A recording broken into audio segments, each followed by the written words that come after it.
here to Wake Up Call with Dan Tortora on wakeupcalldt.com, your one-stop sports shop, and on mixlr.com/wakeupcalldt. Inside of that fast break, you heard from Home Team Pub. Home Team Pub is now officially partnered with Wake Up Call with Dan Tortora and Dan Tortora Broadcast Media starting here in 2019, officially on January 1st to ring in the new year with the Home Team Pub.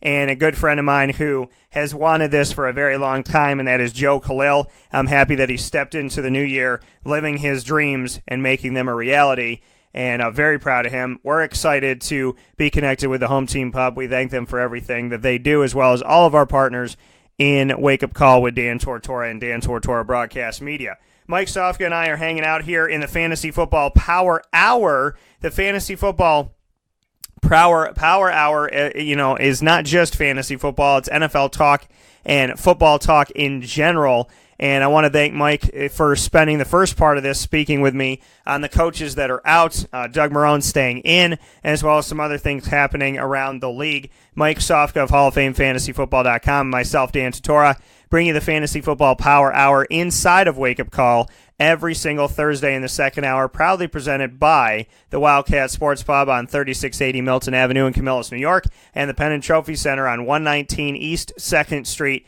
in East Syracuse, New York, at their new location. With that being said, Mike, I do want to get into the fact that you and I have an open opportunity to put our names in the hat of the NFL to be general managers after the announcement that Mike Mayock has been hired as a general manager for the Oakland Raiders. Mike Mayock, as people know, the NFL Network's draft analyst, is now going to be a general manager for the Raiders. As the Raiders go Hollywood, they've hired a former coach who was a TV personality, and John Gruden as their head coach, and now have Mike Mayock, who's a TV personality. So it makes perfect sense as they make the move from Oakland to Vegas that they're hiring TV personalities, media people. So it only makes sense for them to hire two more media people or for us to go elsewhere. What are your thoughts on Mike Mayock being hired as the Raiders general manager after spending all this time as a draft analyst? And how confident are you that you and I will have a job now very soon? Well, I don't think that the Raiders typically make smartest moves all the time, so it doesn't surprise me at all.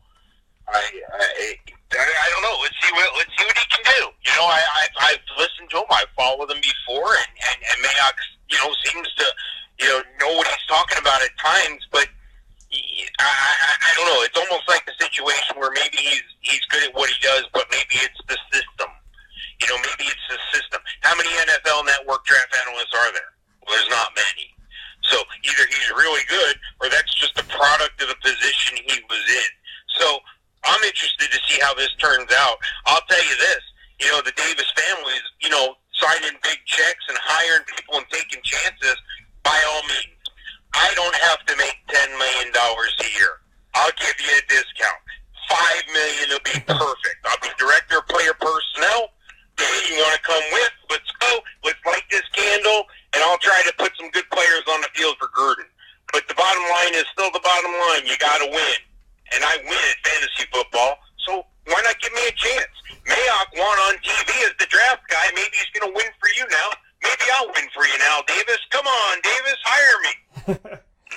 And I guess that's the way that it is. Just win, baby. And Mike and I are successful in fantasy football. I got some hardware this year, so if you're handing these things out, might as well make a phone call or two. If Mike Mayock's getting an NFL general manager job, then maybe it's time. And listen, nothing against him at all. Go get yours, young man. I mean, that's how I feel about it. But ultimately, if this is going to be the case, if this is going to be the situation, then I think it's only fair that Mike and I get an open shot at this as well. So, Mike, I look forward to working with you in the NFL very soon. Yeah, I'll be a Raider. I'll be the what how's it? The autumn wind is a Raider. I'll do all that stuff. I'm in. Let's go, swashbuckle. Come on. I have a really awesome name for John Gruden that I just came up with in my brain, and I want to know how you like this. Since he's getting rid of everybody that was on the Raiders, I think we should deem John Gruden Tomb Raider. Wow. That's That's interesting. I like Chucky still, though. I like Chucky. You know, he's got the expression. He looks mad. He looks like he's ready to kill somebody. Yeah, I like Chucky still. I got to stick with Chucky. Chucky, Tomb Raider, either or. We'll see if John Gruden is making the right decisions when he gets the opportunity coming up here in the 2019 NFL Draft. He got all those picks. The staff is going to want, the front office is going to want to see what he can do with it. But now he's hired Mike Mayock, so maybe he's entrenched himself that Mike's not going to fire him. So maybe he's in even better footing now that Mike Mayock is there, that the Raiders hired Mike Mayock. Maybe that works out even more so for John Gruden with that hire. We'll have to wait and see. Mike, I will miss you in your draft coverage, but Mike Sofka and I will take care of it, and you'll have no issue whatsoever. Nobody will miss a beat when it comes to making the good fantasy options and the NFL draft in general, so we got you covered. With that being said, Mike, we look at the playoffs that are happening right now. Of course the Patriots, and I told people this, I tell you this every single year, think the Patriots are sleeping, and they'll prove to you that they're not. They're always the sleeping giant. They're always going to be that way for as long as they have Tom Brady and as long as they have Bill Belichick. They were the team that didn't have home field advantage. They were the team that didn't have a first-round bye. And then Houston went and won, and the Patriots went and won, and all of a sudden they're both 11-5. And just like last year with the Pittsburgh Steelers, somehow, some way, the Patriots just seem to squeak in comfortably to get themselves a little break at the beginning of the playoffs. It always seems to happen. On the other side of it, it's fun. The Saints are number 1, which they haven't been, and the Rams are number 2, which they haven't been. So this is a good situation for teams to be in. Those teams are off, though, Mike, as we get set for the schedule that we have in the NFL. The wild card is starting right away. So my first question to you, Mike, is how much are you for or against the playoffs starting right away? And then we'll get into the games themselves. Yeah, no, I'm all for playoffs starting right away. Why wouldn't you? You know, why? I don't see any other. I don't see a reason. There'll probably be a loss of money. Yeah, players might get healthy, and you know there's some opportunity there. But yeah, no, you got to get right into it. You got to keep going. So we're in these playoffs. We have these Saturday wildcard games that are going to be going on, and to look at those first and foremost, there's always one AFC, one NFC. So in the AFC, we have Indianapolis at Houston. NFC, we have Seattle at Dallas. Let's start with Indy and Houston. For those that are going to be betting on, putting something on these games and picking some players in these games, what are your fantasy thoughts for Indy at Houston, an AFC South divisional game in the playoffs? Yeah, well, this has a little bit of a high-scoring quarterback duel. On one side you got Watson and Hopkins who can put up some points, and on the other side, well, you have Luck, and of course you have T.Y. Hilton. So these guys can put up some points. So it should be a little up and down. Should be some fantasy value there if you're playing in a playoff league or in daily. Those guys are all worth a look, of course. But I think that the coaching of Frank Reich is going to come out. He's going to be the guy that kind of makes the difference in this game. I think he's the wild card. I think that, even though the game's in Houston, I think that the Texans are just a better team. They seem to be playing better. Luck is playing better. Marlon Mack is playing well.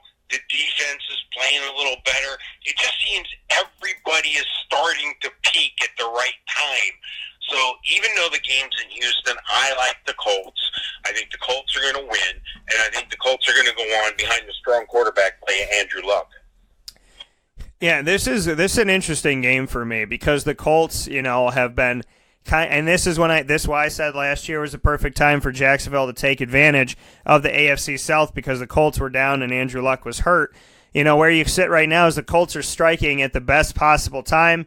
Houston has some good stuff. Houston is at home, but Houston does not have Andrew Luck. Houston does not have Marlon Mack. Houston does not have, some of these guys that can make it happen. And I like the running game of Indy more than I like the running game of Houston, which I think will edge it out a little bit because they could do a little bit of both. So honestly, I'm gonna pick Indianapolis as well. And when it comes down to it, if you're playing in fantasy and whatnot, keep in mind that the Colts beat the Bengals on the road in their last game of the season with Phillip Walker as their quarterback and Jacoby Brissett playing a little bit as well. They were playing their backups, and Philip P.J. Walker I covered when he was at Temple, so he ended up winning this game for the team with 2 touchdowns and 1 interception. He took care of business. Kristen Michael was out there. Brandon Oliver was out there. All the backups were out there in this game, and they won. So the backups got a lot of experience playing a full game, and shout out to my dude, Steve Ishmael, who played at Syracuse, who I've known for the past 5 years, who caught a pass in this game and got to play in a regular season game as a rookie. Shout out to Steve Ishmael. Best possible situation for the Colts. Everybody out there of their runners and their receivers and their quarterbacks were backups. So God forbid something happens, all of these guys got experience and they won a game together. And it's not like 1 or 2 guys were rookies or 1 or 2 guys don't typically play. They were all, outside of Eric Swoop, who's gotten some time, Cason Williams, Brandon Oliver, Ross Travis, Kobe Hamilton, Doris Fountain, Zach Pascal, Steve Ishmael, Philip Walker. These are guys that you'd never see out there. So the Colts gave one of the greatest things that they could give as a late Christmas gift, and that's experience to their players. I'm picking the Colts in this one. Ultimately, who I like in the game for the Colts of who we're going to see in fantasy, you got to put Andrew Luck out there.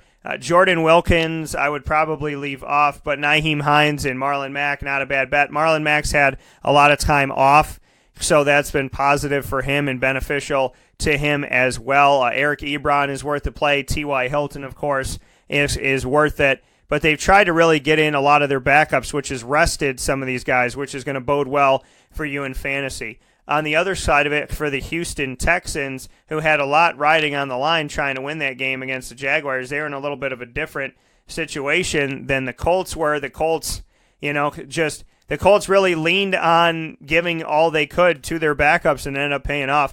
Deshaun Watson on the other side is your best play, and let me rephrase. DeAndre Hopkins is your best play, then Deshaun Watkins. DeAndre Hopkins has not dropped a pass this entire season. Of over 100 catches, he has not dropped a single pass that has come his way. So he is the guy that you can lean on here, in my opinion. I am going to pick Indy to win, though. The second game that we're going to see inside of the wild card in day 1 of the wild card round is going to be the matchup that we have in the NFC between Seattle and Dallas. Seattle plays really well at home. They played pretty good on the road. Dallas, since getting Amari Cooper, is playing tremendous. Thoughts on this one, Mike? Yeah, both these teams are kind of similar. They have identical records. They play an identical game. They try to run the ball, control the game, play solid defense, pressure the quarterback, protect their quarterback. Those are all recipes for success. Dallas ran out, got Amari Cooper, picked up the pace a little bit, turned around a season that was looking desperate at best. So hats off to them. Got the home game here, but it's Dallas. It's Russell Wilson versus Dak Prescott is what it really comes down to for me. I'm going to take the guy who's got the experience, even though both of these teams play better on the road. I'm going to take the quarterback with the playoff experience, the guy who I think has the opportunity to win this game for their team single-handedly, and that's Russell Wilson. I think if I have to choose between Russell Wilson and Dak Prescott, I'm going to take Russell Wilson 9 out of 10 times. Russell Wilson has a way of getting things done. He's got a good running attack with Chris Carson. He's got an excellent receiving core. I say excellent because they seem to do enough to make him look good, but they don't drop passes. Yet they don't have to rely on Russell Wilson's arm to win the games. These guys at receiver, Baldwin and Lockett, they can be bottom-end wide receiver 1s, high-end wide receiver 2s, and still make Russell Wilson look good because there's 2 of them. Now, tight end's been an area of opportunity for Seattle, but it's been an area of opportunity for Dallas as well. So both of these teams are almost like mirror images. I like Zeke. I like Chris Carson.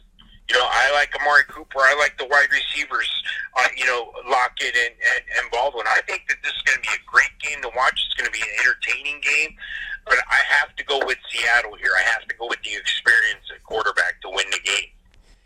Yeah, I just think Dallas is doing too much here. Seattle squeaked into the playoffs. They found their way. In a season where it's like, hey, do you fire, do you fire your head coach? Do you get rid of Pete Carroll, or do you keep him? The team is 10-6. They finished second in the NFC West, only to the LA Rams.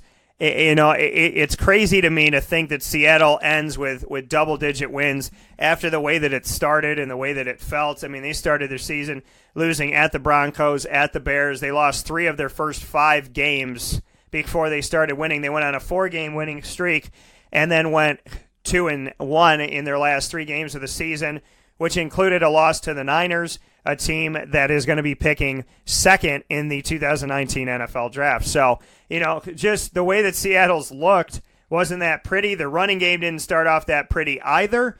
So, for them to do what they've done and to get to 10 wins, shout out to them and a kudos to them. I like Russell Wilson in this game.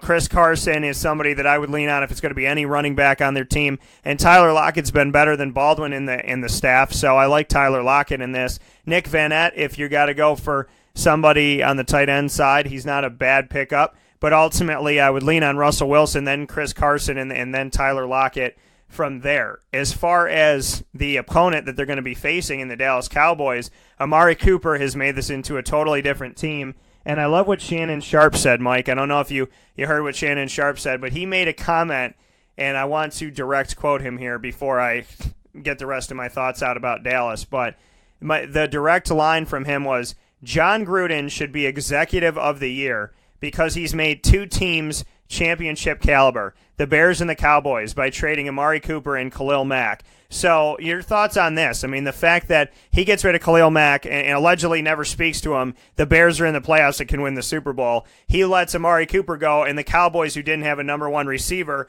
all of a sudden get one, and their abysmal, horrendous season that was going to end with 4 to 6 wins ends up being them hosting a playoff game. Should John Gruden be the executive of the year for making all the best decisions for the other team? Well, that's a testimony as to why they need to hire me and you, Dan. That's all I'm going to say. You can't go on. You can't give away players. No matter if you stockpile draft picks. Let me ask you a question. How many first-round picks end up hitting? Not all of them, a third of them. How many top 10 quarterbacks or highly skilled position players make it? Half of them. So let me ask you this. You had a guy in Khalil Mack who was solid, who most teams would give their right arm and their first-round pick for, and you let him walk. Then you gave Amari Cooper away because it didn't appear that he was getting it done. Maybe it was your system, Gruden. Maybe it was your quarterback in Derek Carr. Maybe it was you. Maybe the players didn't like you. Maybe you didn't motivate him, Gruden. Maybe he didn't care about the Chucky thing and the white chalkboard talk and the guys on the side of the bus on ESPN. Maybe he didn't care about any of that crap. Maybe he was just a football player. That's what he is in Dallas right now. Congratulations, Gruden. You gave 2 teams a chance at the Super Bowl. Good job. So the Gruden grinder, I guess, would be Amari Cooper and Khalil Mack. It sounds perfect. So that being said, on the side of it for Dallas, I obviously think, based upon our conversation, you should know this already, but I think Amari Cooper is worth the play for you. Ezekiel Elliott got to sit out the final game, which did not destroy my fantasy hopes. Even without Ezekiel Elliott, I won our championship game, and I won it by 10 points. So even without Zeke Nasty, I got it done. So I would play Ezekiel Elliott in this game. Obviously, I would play Amari Cooper in the game. My little sneaky pick is Michael Gallup to put out there. Blake Jarwin, shout out to him, 3 touchdowns in the game against the Giants. That's how bad the Giants are. But and not to take anything away from Blake Jarwin, but who knows Blake Jarwin? And who would have thunk that he would have 3 touchdowns and win a game on the road against the Giants? So I'm playing Amari Cooper. I'm playing Ezekiel Elliott. And I would consider Michael Gallup if you have to, go out and get somebody cheap or however you're going to make it happen. On the other side of it, Mike, we have our Sunday games. We're going to get to those in just a moment after this fast break. This is a wake-up call, fast break. Consistency is, consistently hard to find. unless you head to 119 East 2nd Street in East Syracuse, New York, the home of the Pen and Trophy Center, who has been serving us Central and Upstate New Yorkers, as well as beyond, for decades. The Pen and Trophy Center on 119 East 2nd Street in East Syracuse, New York, gives you an amazing and unique way to customize a memory today. Say it with the Pen and Trophy Center. Be it an Employee of the Month award, a sports award, something for your business, engraving for your family, your loved ones, anniversaries, birthday parties, and so much more, including remembering somebody who served in the military. Say it with the Pen and Trophy Center. 119 East 2nd Street in East Syracuse, New York. The definition of consistency is pen and trophy. Browse their products on penandtrophy.com. That's penandtrophy.com, and call them for more information at 315-422-8797. That's 315-422-8797. The Wildcat Sports Pub in Camillus, New York is located on 3680 Milton Avenue in the Home Depot Plaza. It is your family-friendly sports bar and restaurant. Folks, some sports bars aren't family-friendly. Some family-friendly restaurants are not sports bars. The Wildcat Sports Pub in Camillus, New York is proud to be both. It is that marriage that you've been looking for years. The Wildcat Sports Pub is your home base for your sports bar and restaurant needs, games for the kids, indoor and outdoor activities, and enough things on the menu to come back every single week and get to try something new. They're open Sundays from noon to 8 p.m., Monday through Wednesday, 11 a.m. to 11 p.m., and Thursday through Saturday from 11 a.m. to midnight. For reservations and party information, call 315-487-2222 for the Wildcat family-friendly sports pub and restaurant.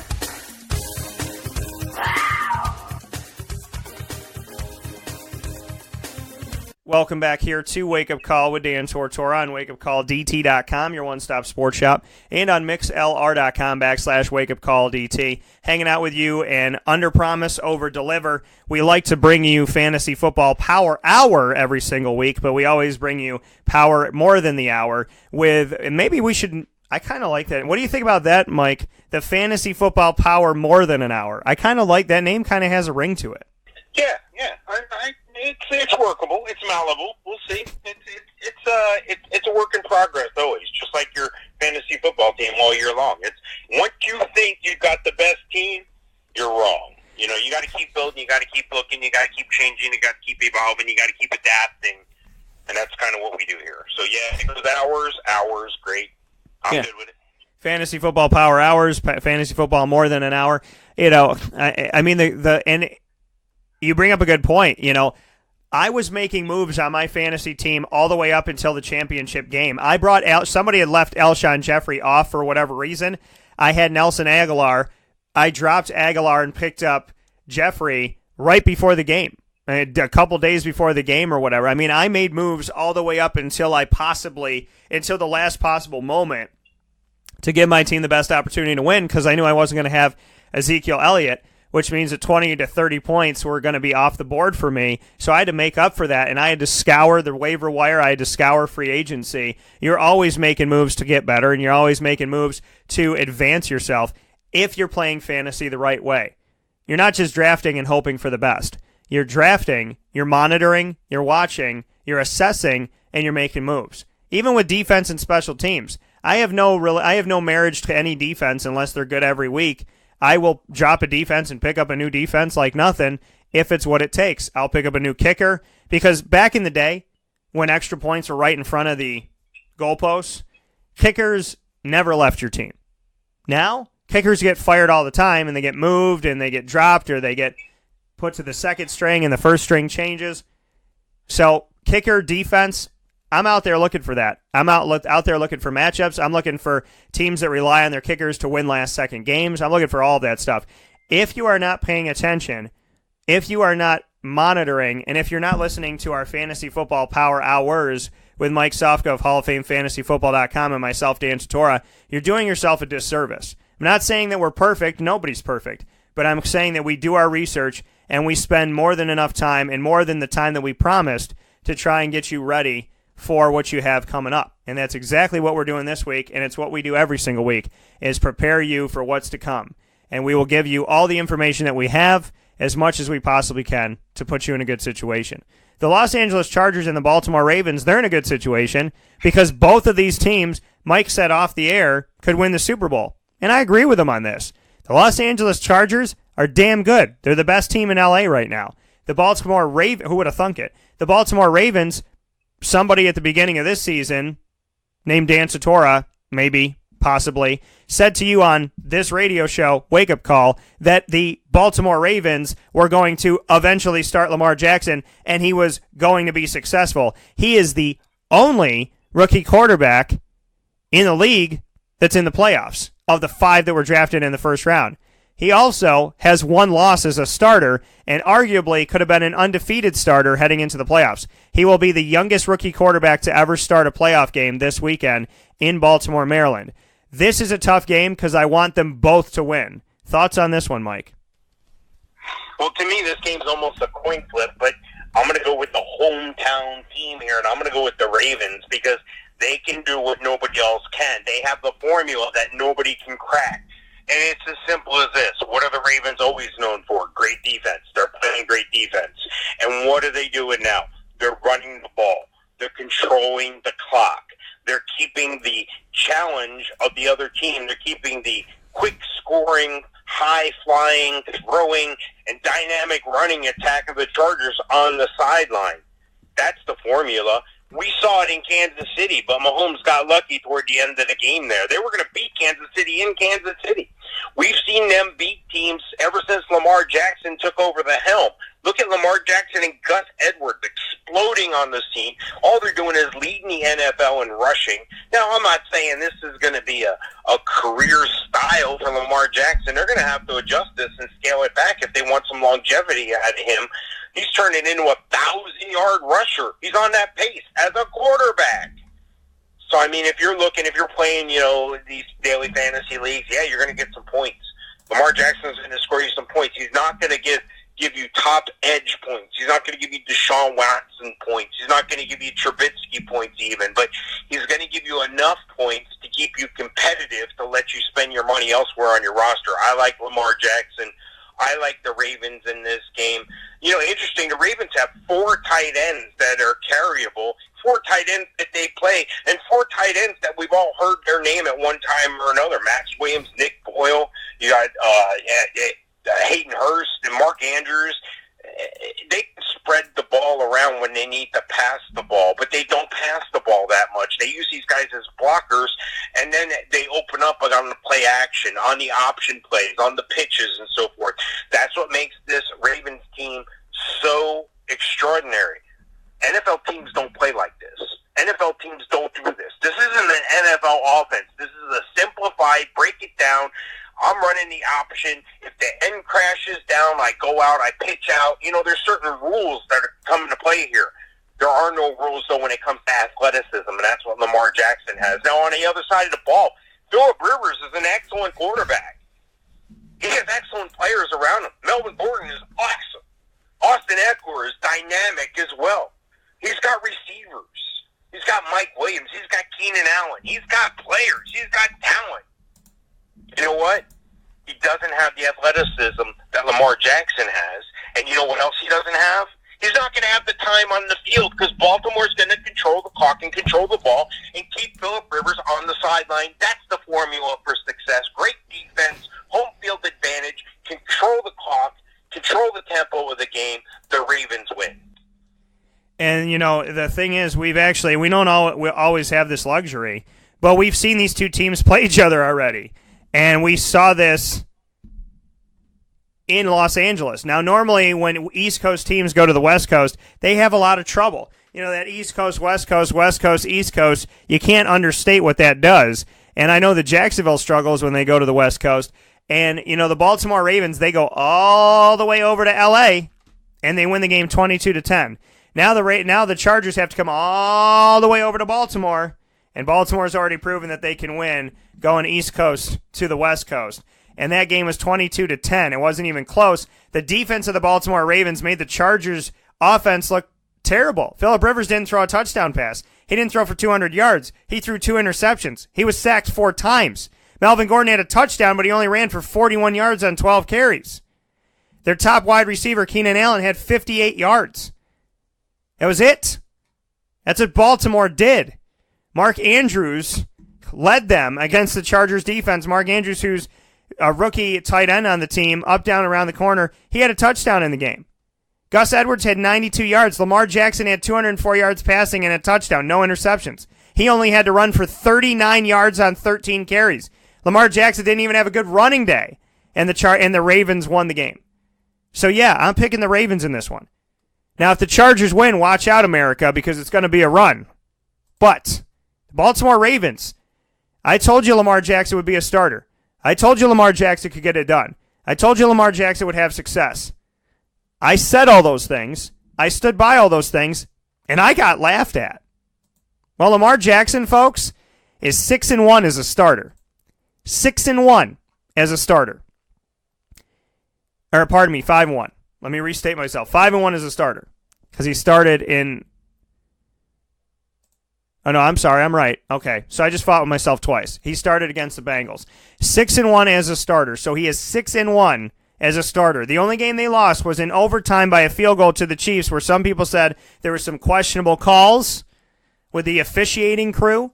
So he could be 7-0. He's 6-1. The team won 10 games this season. He's responsible for more than half of the wins. He's responsible for the Ravens winning the division over the Steelers, which I said was a possibility as we got closer to the end of the season. The Steelers aren't in the playoffs because of the Baltimore Ravens.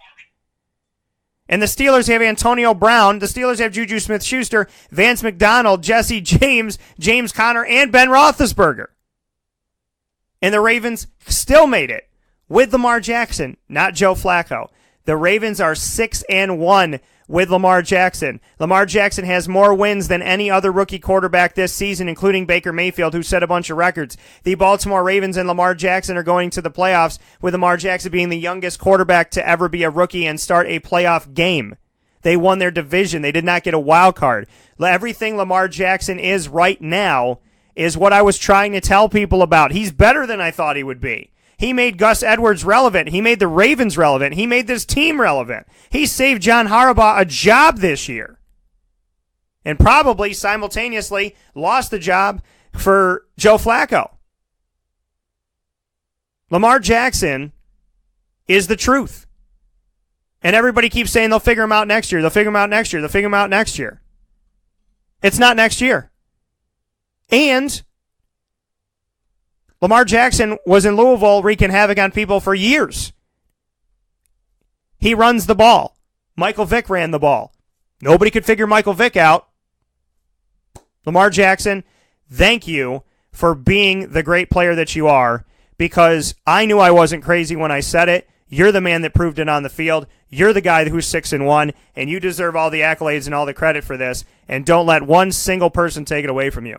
On the Chargers side, Phillip Rivers is worth the play. Is this his last run at a Super Bowl? Yeah, probably. It's unfortunate that the Ravens are going to beat him. Phillip Rivers, Melvin Gordon, Keenan Allen, worth the plays. On the other side, Lamar Jackson, Gus Edwards, worth the plays. You got to go for a guy like Mark Andrews, go for a guy like Mark Andrews. But I put it on Lamar, and I put it on Gus. They're a great tandem. They're a great option, and they're a great opportunity for the Baltimore Ravens to continue to win their games. And this is a situation in a scenario where nobody wants to give Lamar credit and nobody wants to give the Ravens credit, yet they're going to keep winning, and you're going to have to suck it up and deal with it.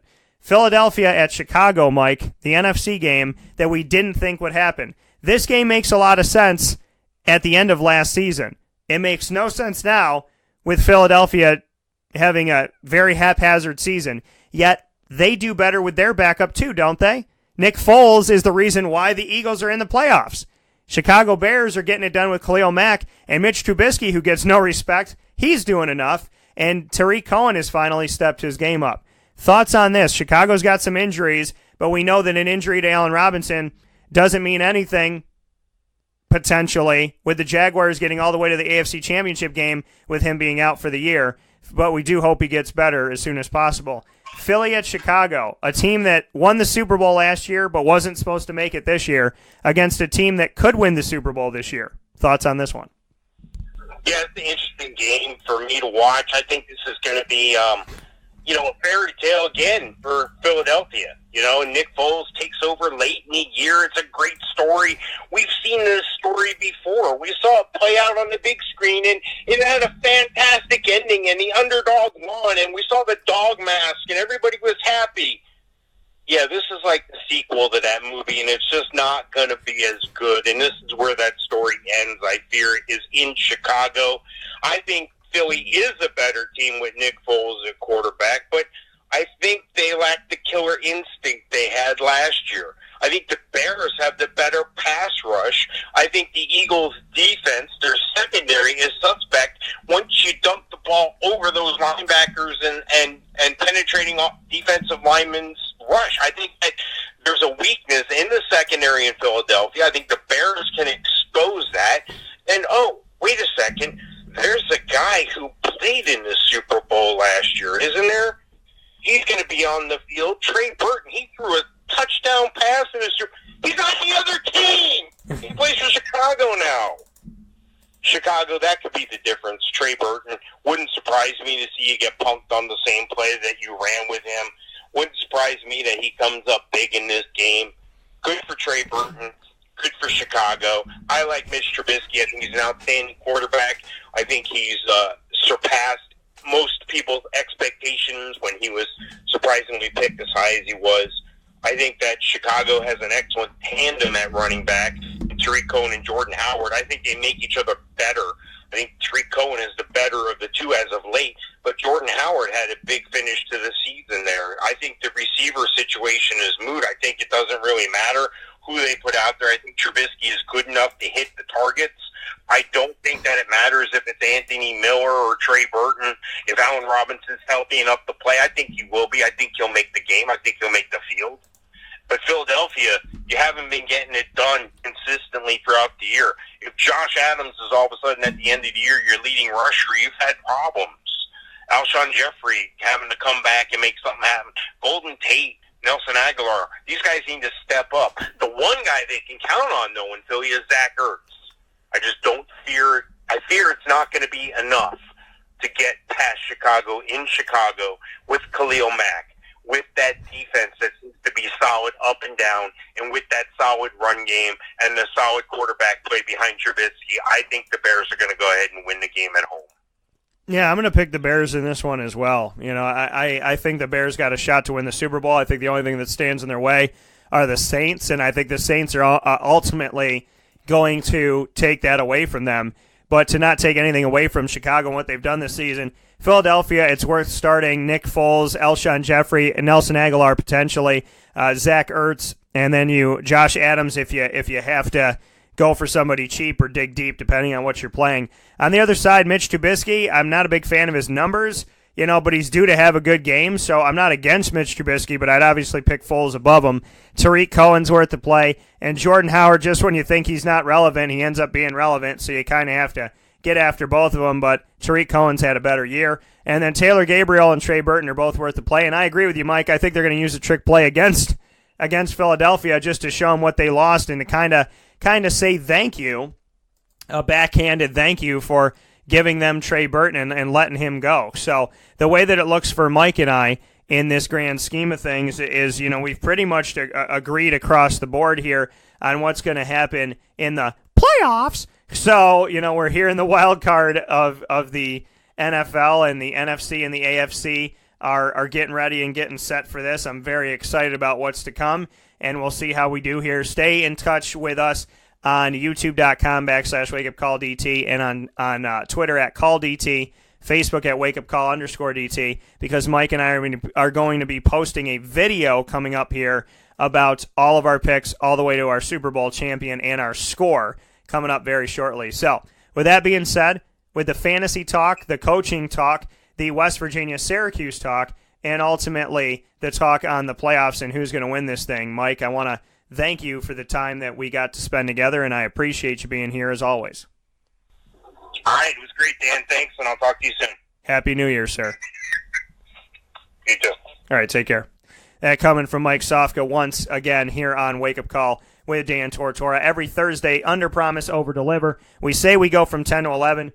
We always go past 11. So that's the beauty of it all, is you anticipate listening to an hour of us talking and 2 hours of the show overall, and we always give you a little bit more. Wake Up Call with Dan Tortora is live tomorrow with the annoying moment of the week at 9 a.m. Eastern Time with Carvel DeWitt, proudly bringing it to you as we start our official 10th year together this week. Congratulations on a decade together, Carvel DeWitt. I have 2 ice cream cakes in my freezer, and I'm very excited about that. I have a snowman cake and I have a Grinch cake, and I can't wait to cut in to those and enjoy them both to celebrate 10 years strong with Carvel DeWitt. Thanks to Jay Cartini and the entire staff over at Carvel. I also want to put a special thanks out. Significant Sound Bites will be with you tomorrow. We're going to have a nice half-hour conversation with Jason Lucas about UCF and the college football climate as a whole. I can't wait to share that with you tomorrow. And, of course, in the second hour of the show, Friday morning live,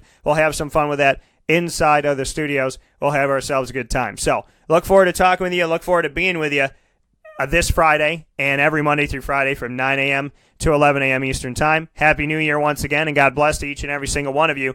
Keep it close to Facebook at Wake Up Call DT, Twitter at Call DT, and Instagram at Wake Up Call _DT. Wake Up Call with Dan Tortora, always on for you on wakeupcalldt.com with articles, videos, and an archive of over 1,000 shows on wakeupcalldt.com. You can click on Stitcher, TuneIn, YouTube, iTunes, the RSS feed, the Podbean podcast, as well as Spotify and so much more to listen to the show on your favorite platform. You can also ask Alexa to play Wake Up Call with Dan Tortora, and she can do that for you as well. And, of course, here on mixlr.com /wakeupcalldt every Monday through Friday from 9 to 11 a.m. Eastern Time at least. We're very excited for what's coming up. I wish a very safe travels to OCC, and I thank the women's basketball head coach, Mike Wheeler, for being on the show. I hope they come back with a couple victories, and obviously I hope they have a safe and sound, beautiful, wonderful trip, and that they enjoy sunny Florida that I just got back from. So God bless to you, and have yourselves a great time. Thank you to Papa Joe and our always exciting and very deep and multi-layered lasagna of a conversation about college football and the NFL and the Jaguars. And, of course, thanks to Mike Sofka of Hall of Fame FantasyFootball.com. Have yourselves a tremendous day. Be good to one another. Make the healthy choice always. And God bless each and every single one of you. I'll talk with you Friday morning for TGIF. For this time, it's TGIT. And I'll talk with you soon.